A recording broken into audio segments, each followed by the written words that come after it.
हम जो chat GPT और जेमिनाई जैसा एआई रोज इस्तेमाल कर रहे हैं, क्या आपको पता है कि वो असल में बहुत बड़े पैमाने पर पानी का यूज करता है। अमेरिका जैसे देश जहां हर इंसान के हिस्से में लगभग भारत के मुकाबले 8 गुना ज्यादा पानी आता है, वहां भी लोग इन एआई डेटा सेंटर्स का कड़ा विरोध कर रहे हैं। यहाँ गूगल के लिए विशाखापट्टनम में 1 गीगावाट का विशाल डेटा सेंटर बनाया जा रहा है, जिसे अडानी ग्रुप कंस्ट्रक्ट करवा रहा है। वहीं जामनगर में 168 मेगावाट का एक और बड़ा एआई डेटा सेंटर तैयार हो रहा है, जिसे मेटा के साथ मिलकर अंबानी जी बनवा रहे हैं। देखिए, डेटा सेंटर इंडिया में आ रहे हैं, इससे कोई प्रॉब्लम नहीं है।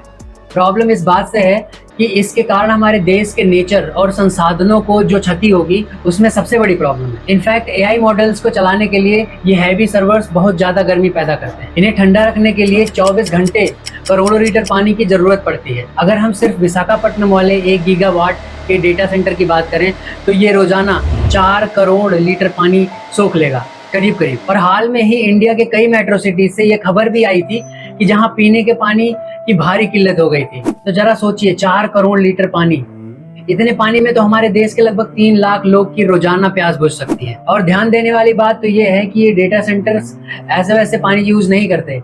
मशीनों को खराब होने से बचाने के लिए ये बिल्कुल प्योर वाटर यूज करते हैं। और ये तो सिर्फ एक प्रोजेक्ट का हाल है, भविष्य में ऐसे कई सारे प्रोजेक्ट भारत में आने वाले हैं। अब सवाल ये है कि क्या बिना पानी बर्बाद किए ये डेटा सेंटर्स नहीं चल सकते? बिल्कुल चल सकते हैं। पानी को बचाने के लिए क्लोज लूप कूलिंग सिस्टम जैसी बेहतरीन तकनीक मौजूद है। इसमें सेम वाटर को बंद पाइप के अंदर बार बार घुमाकर मशीनों को ठंडा किया जाता है, जिससे पानी भाप बनकर बहुत ही कम उड़ता है और इसकी खपत ना के बराबर हो जाती है। इसके अलावा पीने के साफ पानी की जगह शहरों का सीवर का पानी ट्रीट करके यूज कर सकते हैं। सरकार को चाहिए कि वो इन विदेशी और बड़ी कंपनियों के लिए ऐसी पावर रिसाइकलिंग तकनीक लगाना मैंडेटरी कर दे। लेकिन हकीकत में क्या हो रहा है? सरकार और बड़ी कंपनियां आपको बताएंगी कि इन प्रोजेक्ट से देश का विकास होगा, लेकिन असलियत में यह है कि इन नई और महंगी तकनीकों को अनिवार्य करने के बजाय पर्यावरण के नियमों में भी छूट दे रखी है। इन कंपनियों को पानी और बिजली भारी सब्सिडी पर मिल रहे हैं। अब शायद आप सोच रहे होंगे कि कम से कम देश के युवाओं को रोजगार तो मिलेगा, लेकिन सच यह है कि इतने बड़े और ऑटोमेटेड डेटा सेंटर में